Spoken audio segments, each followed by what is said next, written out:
ಯತ್ನಾಳ್ ಅವರು ವಿಚಾರವಾಗಿ ಮಾತನಾಡ್ತಾ ಇರುವಂಥದ್ದು. ಯತ್ನಾಳ್ ಅವರು ಇತ್ತೀಚಿನ ದಿನಗಳಲ್ಲಿ ಒಂದಿಷ್ಟು ಸಕ್ಸಸ್ ಕಂಡಿದ್ದಾರೆ, ಇದು ಕೂಡ ಸೆಟ್ ಬ್ಯಾಕ್ ಆಗುವ ಸಾಧ್ಯತೆಗಳಿರುವಂಥದ್ದು. ಇದ್ರ ಜೊತೆಗೆ ಏನಪ್ಪಾ ಅಂತ ಹೇಳಿದ್ರೆ, ಯತ್ನಾಳ್ ಅವರು ವಿಚಾರ ಅಂತ ಬಂದಂತಹ ಸಂದರ್ಭದಲ್ಲಿ ಯತ್ನಾಳ್ ಅವರು ಈ ಹಿಂದೆ ಬಿಜೆಪಿಯಿಂದ ಉಚ್ಚಾಟನೆ ಆಗಿದ್ರು. ಆ ಸಂದರ್ಭದಲ್ಲಿ ಇದೇ ಯತ್ನಾಳ್ ಅವರು BS ಯಡಿಯೂರಪ್ಪನವರನ್ನ ರಾಜ್ಯಾಧ್ಯಕ್ಷರು ಮಾಡಬೇಕು ಅಂತ ಹೇಳಿ ಒಂದಿಷ್ಟು ಹೋರಾಟಗಳನ್ನು ನಡೆಸಿದ್ರು. ಎಸ್ ದುರ್ಗದ್ ಈಗಾಗಲೇ ಮಾತನಾಡ್ತಾ ಇರುವಂಥದ್ದು, ಯತ್ನಾಳ್ ಅವರ ಈ ಸಕ್ಸಸ್ ವಿಜೇಂದ್ರ ಅವರಿಗೆ ಅತಿ ದೊಡ್ಡ ಸೆಟ್ ಬ್ಯಾಕ್ ಆಗಲ್ವಾ ಅಂತ.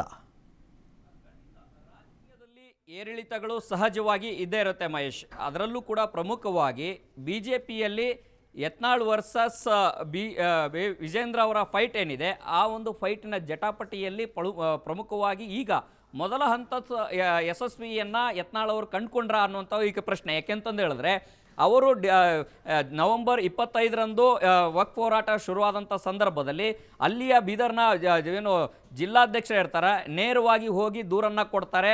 ಇಲ್ಲ BJP ಚಿಹ್ನೆಗಳ ಅಡಿಯಲ್ಲಿ ಬೇರೆ ಬೇರೆದವರೆಲ್ಲರೂ ಕೂಡ ಹೋರಾಟ ಮಾಡ್ತಾ ಇದ್ದಾರೆ, ರಾಷ್ಟ್ರೀಯ BJP ನಾಯಕರ ಭಾವಚಿತ್ರಗಳನ್ನು ಬಳಸಿಕೊಂಡು ಹೋರಾಟವನ್ನು ಮಾಡ್ತಾ ಇದ್ದಾರೆ ಅನ್ನೋಂಥ ದೂರನ್ನು ಕೊಡ್ತಾರೆ.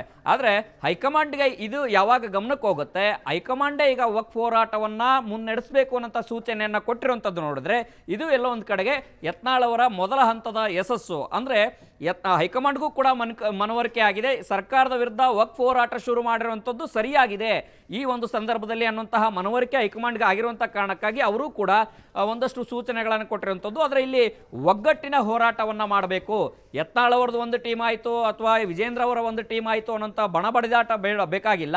ಆದರೆ ಒಗ್ಗಟ್ಟಿನಿಂದ ಸರ್ಕಾರವನ್ನು ಇಕ್ಕಟ್ಟಿಗೆ ಸಿಲುಕಿಸಬೇಕು ಅನ್ನೋಂಥ ಸೂಚನೆಯನ್ನು ಬಂದಿರುವಂಥ ಹಿನ್ನೆಲೆಯಲ್ಲಿ ಈಗ ಹೋರಾಟಗಳು ಶುರುವಾಗಿರೋದು. ಆದರೆ ಅಂತಿಮವಾಗಿ ಬಣಬಡಿದಾಟಕ್ಕೆ ಬ್ರೇಕ್ ಹಾಕ್ಬಿಡುತ್ತಾ ಅನ್ನೋಂಥ ಪ್ರಶ್ನೆ ಬಂದಾಗ, ಎರಡು ಬಣಗಳನ್ನು ಕೂರಿಸಿಕೊಂಡು ಸಮನ್ವಯವನ್ನು ಸಾಧಿಸುವಂಥ ಒಂದಷ್ಟು ಜವಾಬ್ದಾರಿಯುತ ಕೆಲಸವನ್ನು ಕೂಡ ಹೈಕಮಾಂಡ್ ಮಾಡಬೇಕು. ಆದರೆ ಹೈಕಮಾಂಡ್ ಇಷ್ಟು ದಿವಸ ಯಾಕೆ ಸೈಲೆಂಟ್ ಆಗಿತ್ತು ಅನ್ನೋಂಥ ವಿಚಾರಗಳು ಬಂದಂಥ ಸಂದರ್ಭದಲ್ಲಿ ಬೇರೆ ಬೇರೆ ರಾಜ್ಯಗಳ ಚುನಾವಣೆಗಳಾಗಿರ್ಬೋದು, ಉಪಚುನಾವಣೆ ಆಗಿರ್ಬೋದು, ಇವೆಲ್ಲದರಲ್ಲೂ ಕೂಡ ಬ್ಯುಸಿಯಾಗಿದ್ದಂತಹ ಹೈಕಮಾಂಡ್ ಈಗ ಕರ್ನಾಟಕದತ್ತನೂ ಕೂಡ ಒಂದಷ್ಟು ಗಮನ ಹರಿಸುವಂಥ ಪ್ರಯತ್ನಗಳನ್ನು ಮಾಡ್ತಾ ಇದೆ. ಆ ಕಾರಣಕ್ಕಾಗಿಯೇ ರಾಜ್ಯ ಉಸ್ತುವಾರಿ ಅಗರ್ವಾಲ್ ಏನಿದ್ದಾರೆ ಅವರು ಕೂಡ ಬಂದು ಒಂದು ಸಭೆಯನ್ನು ಮಾಡಿರುವಂಥದ್ದು. ಸಭೆಯಲ್ಲಿ ಕೂಡ ಭಾಳ ಸ್ಪಷ್ಟವಾಗಿ ಹೇಳಿರುವಂಥದ್ದು, ಪಕ್ಷ ಸಂಘಟನೆಯನ್ನು ಮುಖ್ಯ ಗುರಿ ಆಗಿರಬೇಕು, ಅದರ ಹೊರತಾಗಿಯೂ ಕೂಡ ಯಾವುದೇ ರೀತಿಯ ಭಿನ್ನ ನಿಲುವುಗಳನ್ನು ಸಹಿಸುವುದಿಲ್ಲ. ಭಿನ್ನ ನಿಲುವುಗಳು ಏನಾರು ಇದ್ದರೆ ಅದು ಪಕ್ಷದ ಆಂತರಿಕ ವಲಯದಲ್ಲಿ ಚರ್ಚೆಗಳೇ ಆಗಬೇಕೋ ಹೊರತು ಬಹಿರಂಗವಾಗಿ ಆಗಬಾರ್ದು ಅಂತ ಸೂಚನೆಗಳನ್ನು ಕೊಟ್ಟಿರುವಂಥದ್ದು. ಆದರೆ ಬಹುತೇಕ ಜನವರಿ ತಿಂಗಳೊಳಗಾಗಿನೇ ರಾಜ್ಯ BJPಯಲ್ಲೂ ಕೂಡ ಒಂದು ಮಹತ್ತರವಾದಂಥ ಬದಲಾವಣೆಗಳು ಆಗ್ಬೋದು. ಅಟ್ ಸೇಮ್ ಟೈಮ್ ಯತ್ನಾಳ್ ಅವ್ರಿಗೂ ಕೂಡ ಉನ್ನತ ಹುದ್ದೆಯೂ ಕೂಡ ಸಿಗಬಹುದು ಅನ್ನೋಂಥ ಒಂದಷ್ಟು ಚರ್ಚೆಗಳು ಕೂಡ BJP ವಲಯದಲ್ಲಿ ಸಾಕಷ್ಟು ಜೋರಾಗಿ ನಡೀತಾ ಇರುವಂಥದ್ದು ಮಹೇಶ್. ಧನ್ಯವಾದ ದುರ್ಗಾ ತಮ್ಮೆಲ್ಲ ಮಾಹಿತಿಗಾಗಿ. BJPಯಲ್ಲಿ ನಡೀತಾ ಇರುವಂಥ ಈ ಬಣಬಡಿ ತಾಟ ಇದೆಯಲ್ವಾ, ಈಗಾಗಲೇ ಹೈಕಮಾಂಡ್ ಕೂಡ ತಲುಪಾಯಿತು. ಬಟ್ ಎಲ್ಲರಿಗೂ ಕೂಡ ಕುತೂಹಲ ಇದ್ದದ್ದು ಯತ್ನಾಳ್ ವಿರುದ್ಧ ಯಾಕೆ ಕ್ರಮಕ್ಕೆ ಮುಂದಾಗ್ತಾ ಇಲ್ಲ ಅಂತ ಹೇಳಿ. ಯಾಕೆ ಅಂತ ಹೇಳಿದ್ರೆ, ಯತ್ನಾಳ್ ಅವರು ಒಂದು ರೀತಿಯಾಗಿ ಕೇಂದ್ರ ಸಚಿವರು ಕೂಡ ಆಗಿದ್ರು ಈ ಹಿಂದೆ, ಈಗ ರಾಜ್ಯದಲ್ಲಿ ಶಾಸಕರಾಗಿದ್ದಾರೆ. ಇಂತಹ ಪರಿಸ್ಥಿತಿಯಲ್ಲಿ ಪದೇ ಪದೇ ರಾಜ್ಯಾಧ್ಯಕ್ಷರ ವಿರುದ್ಧ ಟೀಕೆಗಳನ್ನು ಮಾಡುವಂಥದ್ದು, ಆರೋಪಗಳನ್ನು ಮಾಡುವಂಥದ್ದು ಈಗಿದ್ದಂತಹ ಸಂದರ್ಭದಲ್ಲಿ ಕಾರ್ಯಕರ್ತರು ಯಾವ ರೀತಿಯಾಗಿ ನೋಡ್ತಾರೆ? ಯಾಕೆಂದರೆ ಬಣಬಡಿದಾಟ ನಡೀತಾ ಇದ್ರೆ ನಾಯಕರ ನಡುವೆ ಕಾರ್ಯಕರ್ತರು ಕೂಡ ಗೊಂದಲಕ್ಕೀಡಾಗ್ತಾರೆ, ಯಾರ ವಿರುದ್ಧ ಹೋರಾಟ ಮಾಡಬೇಕು ಅಂತ ಹೇಳಿ. ಇದು ಕಾರ್ಯಕರ್ತರ ಪ್ರಶ್ನೆ. ನಾನು ಹೇಳ್ತಾ ಇದ್ದೆ, ಯತ್ನಾಳ್ ಅವರು ಈಗ ವಿಜೇಂದ್ರ ಅವರ ವಿರುದ್ಧ ಮಾತನಾಡ್ತಾ ಇದ್ದಾರೆ, BS ಯಡಿಯೂರಪ್ಪನವರ ವಿರುದ್ಧ ಮಾತನಾಡ್ತಾ ಇದ್ದಾರೆ. ಬಟ್ ಇದೇ ಯತ್ನಾಳ್ ಅವರು ಆರಂಭದ ದಿನಗಳಲ್ಲಿ ಈ ಹಿಂದೆ BJPಯಲ್ಲಿ ಉಚ್ಚಾಟನೆ ಆದ ಬಳಿಕ, BJPಯಿಂದ ಉಚ್ಚಾಟನೆ ಆದ ಬಳಿಕ BJPಯಲ್ಲಿ ಆರಂಭದ ದಿನಗಳನ್ನು ನೋಡ್ತಾ ಇದ್ದಂತಹ ಸಂದರ್ಭದಲ್ಲಿ ಇದೇ ಯತ್ನಾಳ್ ಅವರು BS ಯಡಿಯೂರಪ್ಪನವರ ಪರವಾಗಿ ನಿಂತಿದ್ರು. BS ಯಡಿಯೂರಪ್ಪನವರನ್ನ ರಾಜ್ಯಾಧ್ಯಕ್ಷರನ್ನಾಗಿ ಮಾಡಬೇಕು ಅಂತ ಹೇಳಿದರು.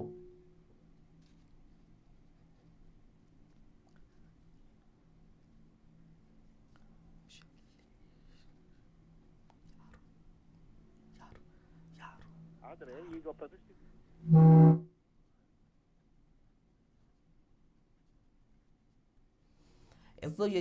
ಇದೇ ಯತ್ನಾಳ್ ಅವರು ರಾಜ್ಯಾಧ್ಯಕ್ಷರನ್ನಾಗಿ ಯಡಿಯೂರಪ್ಪನವರನ್ನ ಮಾಡಬೇಕು ಅಂತ ಹೇಳಿ ಹೈಕಮಾಂಡ್ ಲೆವೆಲಲ್ಲೂ ಕೂಡ ಒಂದಿಷ್ಟು ಲಾಬಿಯನ್ನು ನಡೆಸಿದ್ರು. ಆದರೆ ಈಗ ನೋಡಿ ಯಾವ ರೀತಿ ಆಗಿದೆ ಅಂತ ಹೇಳಿದ್ರೆ, ಅದೇ ಯತ್ನಾಳ್ ಅವರು ಈಗ ವಿಜೇಂದ್ರ ಅವರ ವಿರುದ್ಧ ನಿಂತಿರುವಂಥದ್ದು, ಮುಖ್ಯವಾಗಿ ಯಡಿಯೂರಪ್ಪನವರ ಕುಟುಂಬ ರಾಜಕಾರಣದ ವಿರುದ್ಧ ನಿಂತಿರುವಂಥದ್ದು. ಇಂತಹ ಪರಿಸ್ಥಿತಿಯಲ್ಲಿ ಹೈಕಮಾಂಡ್ ಯಾವ ರೀತಿಯಾಗಿ ನೋಡುತ್ತೆ ಅನ್ನೋ ಒಂದು ಪ್ರಶ್ನೆ. ಇದರ ಜೊತೆಗೆ ಏನಪ್ಪ ಅಂತ ಹೇಳಿದ್ರೆ, ಈಗ ರಾಜ್ಯದಲ್ಲಿ ಕಾಂಗ್ರೆಸ್ ಅಧಿಕಾರದಲ್ಲಿದೆ. ಅಧಿಕೃತ ವಿರೋಧ ಪಕ್ಷವಾಗಿರುವಂಥದ್ದು ಬಿಜೆಪಿ. ಕಾಂಗ್ರೆಸ್ ವಿರುದ್ಧ ಸಾಕಷ್ಟು ಆರೋಪಗಳು ಬರ್ತಾ ಇರುವಂಥದ್ದು. ವಾಲ್ಮೀಕಿ ಹಗರಣ ಆಗಿರ್ಬೋದು, ಮುಡಾ ಹಗರಣ ಆಗಿರ್ಬೋದು, ವಕ್ಫ್ ವಿವಾದ ಆಗಿರ್ಬೋದು. ಇಂತಹ ಸಂದರ್ಭದಲ್ಲಿ ಬಿಜೆಪಿ ಒಂದಾಗಿ ಹೋರಾಟವನ್ನ ಮಾಡಬೇಕಿತ್ತು. ಬಟ್ ಬಿಜೆಪಿಯಲ್ಲೇ ಈಗ 3-4 ಬಣ ಆಗಿರುವಂಥದ್ದು.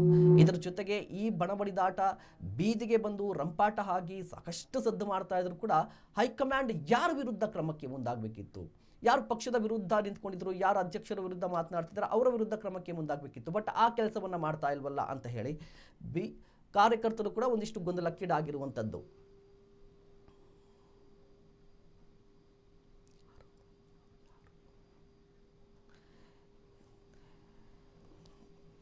ಈ ಬಗ್ಗೆ ಮಾತನಾಡಲಿಕ್ಕೆ ಹಿರಿಯ ಪತ್ರಕರ್ತರಾಗಿರುವಂತಹ ಚಂದ್ರಗುಪ್ತ ಅವರು ಇರುವಂಥದ್ದು. ಸರ್ ನಮಸ್ತೆ. ಸರ್ ನನ್ನ ಧ್ವನಿ ಕೇಳಿಸ್ತಿದ್ಯಾ ಸರ್? ನಮಸ್ತೆ. ಹೌದು, ಕೇಳಿಸ್ತಾ ಇದೆ. ರಾಜ್ಯ ಬಿಜೆಪಿಯಲ್ಲಿ ನಡೀತಾ ಇರುವಂತಹ ಬೆಳವಣಿಗೆ ನಿಮ್ಗೆ ಕೂಡ ಗೊತ್ತಿರುವಂತದ್ದು. ಮುಖ್ಯವಾಗಿ ನೇರ ಪ್ರಶ್ನೆ ಏನಪ್ಪಾ ಅಂತ ಹೇಳಿದ್ರೆ, ಯತ್ನಾಳ್ ಅವರು ಅಧ್ಯಕ್ಷರ ವಿರುದ್ಧ ಮಾತನಾಡ್ತಾ ಇದ್ದಾರೆ, ಇಷ್ಟೆಲ್ಲ ಆರೋಪ ಮಾಡಿದ್ರು ಕೂಡ ಹೈಕಮಾಂಡ್ ಯಾಕೆ ಕ್ರಮಕ್ಕೆ ಮುಂದಾಗ್ತಾ ಇಲ್ಲ ಅನ್ನೋದಷ್ಟೇ. ಅಲ್ಲ, ಈಗ ಅದನ್ನು ಸ್ಪಷ್ಟವಾಗಿ ಕಾಣ್ತಾ ಇದ್ದಾರೆ. ಬಿಜೆಪಿಯ ಕೇಂದ್ರ ನಾಯಕತ್ವಕ್ಕೆ ಕರ್ನಾಟಕದಲ್ಲಿ ಲಿಂಗಾಯತರ ಪ್ರಾಬಲ್ಯನ ತನಗೆ ಅನುಕೂಲವಾಗಿ ಪಡ್ಕೊಳ್ಬೇಕಾದ್ರೆ ಏನ್ ಮಾಡಬೇಕು ಅಂತ ದೊಡ್ಡ ಚಿಂತೆ ಆಗಿದೆ. ಆದರೆ ಅವರು ವಿಜೇಂದ್ರ ಅವ್ರನ್ನ ಪಕ್ಷದ ಅಧ್ಯಕ್ಷರನ್ನಾಗಿ ಮಾಡಿದರೂ ಕೂಡ ಯಡಿಯೂರಪ್ಪನವರ ಪೂರ್ಣ ವಿಶ್ವಾಸ ಅವರಿಗೆ ಸಿಗ್ತಾ ಇಲ್ಲ. ಆದ್ದರಿಂದ ಬಹಳ ದೊಡ್ಡ ರಿಸೋರ್ಸ್ ಪರ್ಸನ್ ಕೇಂದ್ರ ನಾಯಕತ್ವಕ್ಕಿದೆ, ಅದು ಬಿ ಎಲ್ ಸಂತೋಷ್ ಉದ್ದಕ್ಕೂ ಯಡಿಯೂರಪ್ಪನವರ ವಿರುದ್ಧವಾಗಿಯೇ ನಿಂತಿದ್ದವರು ಅನ್ನೋದು ಜಗಜ್ಜನಿತವಾಗಿತ್ತು. ಈಗಲೂ ಅದು ಬದಲಾವಣೆ ಆಗಿಲ್ಲ. ಇಡೀಯಾಗಿ ಸಮುದಾಯವನ್ನ, ಲಿಂಗಾಯತ ಸಮುದಾಯವನ್ನ ವಿಶ್ವಾಸಕ್ಕೆ ತಗೋಬೇಕು ಅನ್ನೋ ಆಸೆ ಬಿಜೆಪಿಗಿದೆ. ಆದರೆ ಇಡೀ ಸಮುದಾಯ ಯಡಿಯೂರಪ್ಪನವ್ರ ಕೈಲಿದೆ ಅಂತ ಅನ್ನೋ ಅಭಿಪ್ರಾಯವೂ ಇದೆ. ಆದ್ದರಿಂದ ಅದನ್ನ ತಗೊಳಕ್ ಸಾಧ್ಯವಾಗ್ತಾ ಇಲ್ಲ. ಅದನ್ನು ಓಡದಿಡೋಣ, ಆವಾಗ ಸ್ವಲ್ಪ ಜನರಾದ್ರೂ ಈ ಕಡೆ ಬರ್ತಾರೆ ಅಂತನ್ನೋದು ಅವರ ಕಾರ್ಯತಂತ್ರ. ಇದು ಸ್ಪಷ್ಟವಾಗಿದೆ, ಇದರಲ್ಲಿ ಏನು ಅನುಮಾನವೂ ಇಲ್ಲ. 17 ಜನದಷ್ಟು ಶಾಸಕರ ಬೆಂಬಲ ಪಂಚಮಶಾಲಿ ಹೋರಾಟಕ್ಕಿದೆ. ಪಂಚಮಶಾಲಿ ಹೋರಾಟದ ವಿರುದ್ಧ ಬಿಜೆಪಿ ನಾಯಕತ್ವ ಹೊಡೆದಾಡ್ಬೇಕಾದ್ದೇನ ಇಲ್ಲ. ಪಂಚಮಶಾಲಿ ಹೋರಾಟಕ್ಕೆ ಕುಮ್ಮಕ್ಕು ಕೊಟ್ಕೊಂಡೇ ನಿಂತಿದೆ ಇದು. ಹಾಗಿರ್ಬೇಕಾದ್ರೆ 13 ಜನ ಲಿಂಗಾಯತ ಶಾಸಕರು ಆ ಹೋರಾಟಕ್ಕೆ ಬೆಂಬಲವಾಗಿ ನಿಂತಿದ್ದಾರೆ. ಇನ್ನೂ 4-5 ಜನ ಕಾಂಗ್ರೆಸ್ಸಿನ ಆ ಜನಾಂಗದವರು ಕೂಡ ಬೆಂಬಲ ನಿಂತಿದ್ದಾರೆ. ಅವ್ರನ್ನೆಲ್ಲ ಯೂಸ್ ಮಾಡಿಕೊಂಡು ಕಾಂಗ್ರೆಸ್ ಪಕ್ಷವನ್ನ, ಆಡಳಿತಾರೂಢ ಕಾಂಗ್ರೆಸ್ ಪಕ್ಷವನ್ನ ಪೇಚಿಗೆ ಸಿಲುಕಿಸ್ಬೇಕು ಅನ್ನೋದು ಸ್ಪಷ್ಟವಾದ ಕಾರ್ಯತಂತ್ರ. ವಿಜಯೇಂದ್ರ ಅವ್ರನ್ನ ಬಿಟ್ಕೊಡ್ಬೇಕೋ ಇಟ್ಕೊಳ್ಬೇಕು, ಅಥವಾ ಯತ್ನಾಳರನ್ನ ಮುಖ್ಯಮಂತ್ರಿ ಮಾಡ್ತೀನಿ ಅಂತ ಆಶೆ ಹುಟ್ಟಿಸಿ ಅವ್ರ ಮೂಲಕ ಈ ರಾಜಕಾರಣದ ದಾಳಗಳನ್ನು ಉರುಳಿಸ್ಬೇಕು ಅಂತ ಹೊರಡ್ತಾ ಇರೋದಂತೂ ಸ್ಪಷ್ಟವಾಗಿದೆ ಇದು. ಆದ್ರಿಂದ ಅವರು ಎರಡೂ ಬಣಗಳು ಒಟ್ಟಿಗೆ ಇರಬೇಕು ಅಂತ ಅನ್ನೋದನ್ನ ಈಗ ಕೇಂದ್ರ ನಾಯಕತ್ವ ಒಪ್ಕೋತಾ ಇಲ್ಲ. ವಾಸ್ತವವಾಗಿ ಯತ್ನಾಳರಿಗೆ ಕುಮ್ಮಕ್ಕು ಕೊಟ್ಕೋತಾ ಇದೆ. ನೀವು ಅವರ ವಿಚಾರ ಬಿಟ್ಟುಬಿಡಿ, ನೀವು ವಕ್ಫ್ ವಿರುದ್ಧ ಹೋರಾಟವನ್ನ ನೀವು ಮುಂದುವರಿಸಿ, ನಮ್ಮ ಪೂರ್ಣ ಬೆಂಬಲ ನಿಮಗಿದೆ, ನೀವೇ ಅಧಿಕೃತ ಬಣ, ಅದರ ವಿರುದ್ಧ ಹೋರಾಡೋದಕ್ಕೆ ಅಂತ ನಾವು ನಿಂತ್ಕೋತೀವಿ ಅಂತ ಭರವಸೆ ಕೊಟ್ಟ ಹಾಗೆ ಕಾಣ್ತಾ ಇದೆ ಅದು. ಸರ್, ಯತ್ನಾಳ್ ಅವರಿಗೆ ಈ ರೀತಿಯಾಗಿ ಸಪೋರ್ಟ್ ಮಾಡೋದ್ರಿಂದ ಅಧಿಕೃತವಾಗಿರುವಂತಹ ರಾಜ್ಯಾಧ್ಯಕ್ಷರು ವಿಜೇಂದ್ರ ಅವರಿಗೆ ನೈತಿಕವಾಗಿ ಕುಗ್ಗಲ್ವಾ ಅಂತ? ಅಧ್ಯಕ್ಷರನ್ನಾಗಿ ಮಾಡಿದ್ವಿ, ಬಟ್ ಅವ್ರಿಗೇನು ಅಧಿಕಾರನೇ ಇಲ್ಲ ಅಂದ್ರೆ ಏನ್ ಅರ್ಥ ಅಂತ? ಅಧಿಕೃತವಾಗಿ ಅವ್ರಿಗೆ ಅಧಿಕಾರ ಕೊಟ್ಟಿರೋದು ತಾವೇ, ಬೇಡವಾಗಿರೋದು ತಾವೇ ಈಗ ಅಲ್ವೇ? ಅದನ್ನು ಪ್ರಕಟಗೊಳಿಸ್ತಾ ಇರ್ಬೋದು, ಆದ್ರೆ ತಾವೇ ಕೂರಿಸಿರೋದು. ಯಡಿಯೂರಪ್ಪನವ್ರು ಹಠ ಹಿಡಿದಿದ್ರಿಂದ ಕುಟುಂಬ ರಾಜಕಾರಣ ಅನ್ನೋದು ಕೂಡ ಲೆಕ್ಕ ಹಿಡದೆ ನೀವೇ ಅವ್ರನ್ನ ತಗೊಂಡು ಹೋಗಿ ಅದಕ್ಕೆ ಕೂರಿಸಿದ್ದೀರಾ. ಈಗ ನೀವು ಅವ್ರಿಗೆ ಈ ಮುರಿಬೇಕು ಅಂತಂದ್ರೆ ಲಿಂಗಾಯತ ಸಮುದಾಯವನ್ನು 2 ಹೋಳು ಮಾಡಬೇಕು, ಅದ್ರಲ್ಲಿ ಒಂದನ್ನಾದ್ರೂ ತನ್ನ ಹತೋಟಿಗೆ ತಗೋಬೇಕು ಅಂತಂತಾದ್ರೆ ವಿಜಯೇಂದ್ರನ್ನ ಕೈ ಬಿಡ್ಬೇಕು ಅಲ್ವೇ? ಒಂದೊಂದಾಗಿ ರಾಜ್ಯದ ಬಿಜೆಪಿ ನಾಯಕರು ವಿಜಯೇಂದ್ರರಿಂದ ದೂರ ಸರಿತಾ ಇರೋ ಸುದ್ದಿಗಳಿವೆ. ಅವ್ರ ಬೆಂಬಲಕ್ಕೆ ಎಷ್ಟು ಜನ ನಿಂತಿದ್ದಾರೆ ರಾಜ್ಯ ಬಿಜೆಪಿ ನಾಯಕರು ಅನ್ನೋದು ಸ್ವಲ್ಪ ಹೇಳ್ತೀರಾ? ಇಲ್ಲ. ಆದ್ರಿಂದ ಇದರ ಹಿಂದೆ ಸಂಪೂರ್ಣವಾದಂತಹ ಒಂದು ಕಾರ್ಯತಂತ್ರವನ್ನ ಬಿಜೆಪಿ ಕೇಂದ್ರ ನಾಯಕತ್ವ ಇವಾಗ ಹೆಣೆದಿದೆ. ಈ ಬೆಳಗಾವಿ ಅಧಿವೇಶನ ಸಂದರ್ಭದಲ್ಲೇನೆ ವಕ್ಫ್ ಹೋರಾಟದ ಬಗ್ಗೆ ನಿನ್ನೆ ಸದನದಲ್ಲಿ ಕೂಡ ವಕ್ ಹೋರಾಟದ ಬಗ್ಗೆ ದೊಡ್ಡ ಚರ್ಚೆ ಆಗಿದೆ. ವಕ್ ಹೋರಾಟನ ಹಿಡ್ಕೋತಾರೆ, ಆಮೇಲೆ ಪಂಚಮಶಾಲಿ ಮೀಸಲಾತಿ ಬೇಡಿಕೆಯನ್ನ ಇಟ್ಕೋತಾರೆ.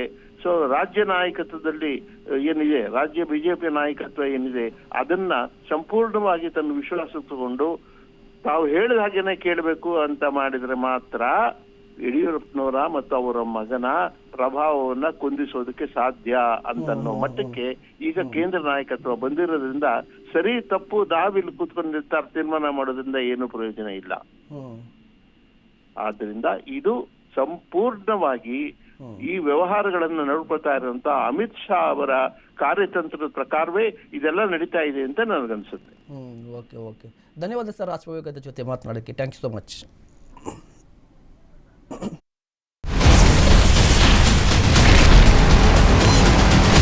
Ashwavega English News.